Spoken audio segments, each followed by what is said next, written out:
잠든 나를 깨워주는 아침 햇살이 아직도 평안하십니까? 오늘은 11월 14일 아침 묵상입니다. 오늘 읽을 리바이블 본문은 사도행전 24장에서 26장까지입니다. 내일 주일 27장, 28장을 읽으면 사도행전도 모두 끝나게 됩니다. 이 시간 같이 나눌 말씀은 25장 9절에서 12절입니다.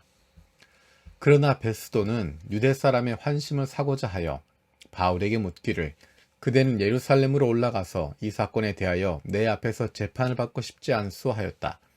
바울이 대답하였다. 나는 지금 황제의 법정에 서 있습니다. 나는 여기서 재판을 받아야 합니다. 각하께서도 잘 아시는 대로 나는 유대 사람에게 조금도 잘못한 것이 없습니다. 만일 내가 나쁜 짓을 저질러서 사형을 받을 만한 무슨 일을 하였으면 죽는 것을 마다하지 않겠습니다. 그러나 나를 고발하는 이 사람들의 고발 내용에 아무런 근거가 없으면 어느 누구도 나를 그들에게 넘겨줄 수 없습니다. 나는 황제에게 상소합니다. 그때 베스도가 배심원들과 협의하고 그대가 황제에게 상소하였으니 황제에게로 갈 것이요 하고 말하였다. 아멘. 오늘 이 말씀은 사도 바울이 황제에게 상소하는 장면을 보여주고 있습니다. 어떻게 보면 쉽게 재판이 끝날 수도 있는 상황이었습니다. 베스도가 중심이 되어서 예루살렘에 올라가서 베스도에게 판결을 얻을 수 있는, 재판을 받을 수 있는 상황이었지만 바울은 황제에게 상소하게 되고 이제 바울의 여정은 로마를 향해서 가게 됩니다. 어제 말씀 나누었던 것이 23장 11절 말씀이었습니다.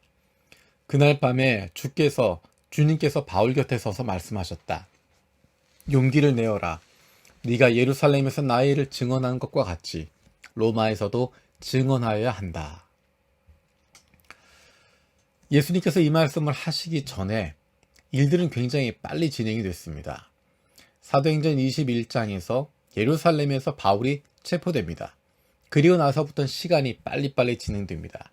22장 30절에 이튿날이라고 나오고 23장 11절에는 그날 밤에, 또 12절에 날이 새니 그 다음날, 32절에 그리고 이튿날, 24장 1절에는 닷새 뒤에, 24장 24절에는 며칠 뒤에 라고 하다가 굉장히 빨리빨리 닷새 뒤에, 이틀 뒤에, 며칠 뒤에, 그날 밤에, 이튿날 그런 식으로 빨리빨리 진행이 되다가 24장 27절에 오면 굉장히 템포가 늦어집니다. 두 해가 지난 뒤에 금방 재판이 끝나고 금방 무엇인가 결판이 날 것 같았는데, 그리고 23장 11절에 말씀하신 것처럼 바울에게 네가 로마에서도 증언해야 할 것이다 라고 말씀하신 이후로 2년의 시간이 지나갑니다. 석방 될 듯 아닐 듯 하게 되면서 계속 시간을 끌게 됩니다. 그렇게 2년의 시간이 지나갔습니다. 그리고 오늘 읽었던 본문의 말씀은 그 2년 뒤에 일어난 일입니다. 베스도가 새로운 총독이 되어서 그가 바울을 불러다가 재판을 하려고 하는 장면입니다. 그 장면에서 바울은 나는 황제에게 상소합니다 라고 이야기합니다. 베스도가 물어본 것은 이것입니다. 예루살렘에 올라가서 내 앞에서, 베스도 앞에서 재판을 받고 싶지 않는가 물어봅니다. 거기에 대해서 바울이 이야기합니다. 바울의 마음은 나는 사람들 앞에서 재판받는 것이 아니다라는 것입니다. 사람들 앞에서 재판받는 것이 아니라 하나님 앞에서 재판받는 마음으로 바울은 나는 황제에게 상소하겠소라고 이야기하는 것입니다. 2해 동안 기다림의 시간이 있었습니다. 예수님께서 분명히 바울에게 네가 로마에 가서도 증언해야 될 거다라고 말씀하셨는데 어떻게 갈 수 있을까? 2년 동안 그가 자유를 얻게 되면 로마에 가려고 마음을 먹고 준비했을 것입니다. 그렇게 시간이 흘러서 2해가 지나고 난 뒤에 바울의 마음 가운데 이 길이구나 하는 부분을 보게 되었던 것 같습니다. 그리고 그가 담대하게 베스도 앞에서 이야기하는 것입니다. 나는 황제에게 상소하겠습니다. 황제에게 가서 재판을 받겠습니다. 라고 이야기하는 것입니다. 그리고 그가 결단을 내리는 것입니다. 어떻게 보면 쉽게 내릴 수 있는 결단이 아닙니다. 이곳에서 재판을 받으면 오히려 쉬운 결론이 나올 수도 있지만 로마까지 가야 한다고 하는, 그리고 그 결과가 어떻게 될지 모르는 상황에 그는 결단을 내리고 가겠다라는 것입니다. 그가 내렸던 결단, 그것이 중요한 것, 그것이 의미가 있다고 하는 것은 그 뒤에 일어나고 있는 사건을 통해서 알 수 있습니다. 26장 31절에서 32절에 보면 아그리빠 왕이 베스도와 함께 이야기하는 부분이 등장합니다. 그들은 물러가서 서로 말하였다. 그 사람은 사형을 당하거나 갇힐 만한 일을 한 것이 하나도 없소. 그때야 아그리빠 왕이 베스도에게 말하였다.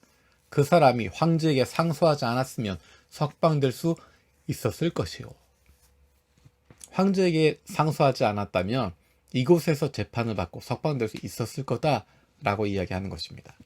그러니까 바울이 정말 죄를 지어서가 아니라 바울은 이 기회를 로마에 갈 수 있는 기회로, 그리고 복음을 전할 수 있는 기회로 삼고자 하는 것입니다. 그렇게 결단을 내린 것입니다. 그리고 바울은 그 말씀대로, 주님께서 말씀하신 그 말씀대로 로마까지 가게 됩니다. 그리고 그곳에 가서 복음을 전하게 됩니다. 처음에 자기가 생각했던 것과는 다른 방법이지만 하나님께서 더 안전한 방법으로 그를 보호하시면서 로마까지 가도록 하셨고, 그곳에서도 오히려 다른 사람에게 보호를 받으면서, 군인에게 보호를 받으면서 2해 동안이나 그를 방문하는 사람들 자유롭게 만나고 복음을 나눌 수 있는 기회를 갖게 되어집니다. 하나님께서 길을 만들어 주시고 하나님의 마음을 품고 있으면, 그 마음을 가지고 있으면, 하나님의 뜻을 이루고자 하는 간절함이 있으면 하나님께서 길을 열어주시고 그 길을 만들어 주십니다. 왜냐하면 내가 원하는 것보다 하나님께서 그것을 더 원하고 계시기 때문에 가장 좋은 길로, 가장 적절한 길로 주님께서 열어주시고 인도해 주십니다. 우리에게 필요한 것은 하나님이 주신 그 마음을 지키는 것이고 하나님의 마음을 품고 기대하는 것입니다. 그리고 때로는 기다리는 것입니다. 하나님이 이루실 때까지, 하나님이 일하실 때까지, 하나님이 지금이다 라고 말씀하실 때까지 차분하게 기다릴 수 있는 것, 기다리며 준비할 수 있는 것, 기다리며 하나님의 뜻을 늘 주목할 수 있는 것, 그것이 우리가 할 수 있는 일이고 우리가 해야 할 일입니다. 오늘 하루 살아가는 동안에도 하나님의 마음을 품고 그 뜻을 품을 수 있는, 그리고 하나님께서 지금이다 말씀하실 때 움직일 수 있는 준비가 되어 있는 저와 여러분들 되었으면 좋겠습니다. 기도하겠습니다. 하나님 감사합니다. 사도 바울의 모습을 보면서 우리의 모습을 생각합니다. 그가 로마에 가서 복음을 전할 계획을 가지고 있었지만 자기의 생각대로 이루어지지 않았습니다. 그럼에도 불구하고 주님께서 그에게 나타나셔서 네가 로마에 가서도 나를 증언할 것이다 라고 말씀하셨는데, 눈앞에 보이는 것은 일들이 진행되지 않고 더디게만 가게 되었습니다. 하루, 이틀, 닷새, 며칠 시간이 지나고 2해의 시간이 지나갈 때까지 바울이 그 마음을 잊어버리지 않고, 그 마음을 놓치지 않고 하나님께서 인도하실 그때를 기다렸던 것, 우리도 닮게 하여 주시옵소서. 우리보다 하나님께서 그 일을 더 원하신다고 하는 것, 우리가 믿고 그 마음을 가지고 인내할 수 있는, 기다릴 수 있는, 그리고 준비할 수 있는 하나님의 자녀들 되게 하여 주시옵소서. 감사드리고 예수님의 이름으로 기도드립니다. 아멘. 오늘도 3가지 중보기도 제목 가지고 함께 기도하길 원합니다. 첫 번째는 내일 주일은 추수감사 주일입니다. 온라인으로 각자의 처소에서 예배드리게 되지만 장소에 상관없이 하나님의 함께 하심을 깊게 경험할 수 있는 감격이 넘치는 감사가 넘치는 예배가 되게 하여 주시옵소서. 두 번째로 우리 교회가 하나님 말씀에 기초하고 든든히 세워져서 하나님이 원하시는 일에 집중할 수 있는 교회 되게 하여 주시옵소서. 세 번째로 일본인 중심 분리 개척을 통해서 우리 교회가 영혼 구원의 열정을 다시 회복하는 하나님이 기뻐하시는 교회가 되게 하여 주옵소서. 오늘도 주님과 함께하는 주님께서 인도하심을 믿고 기다릴 수 있는 저 여러분들 되어지기 원합니다. 고맙습니다.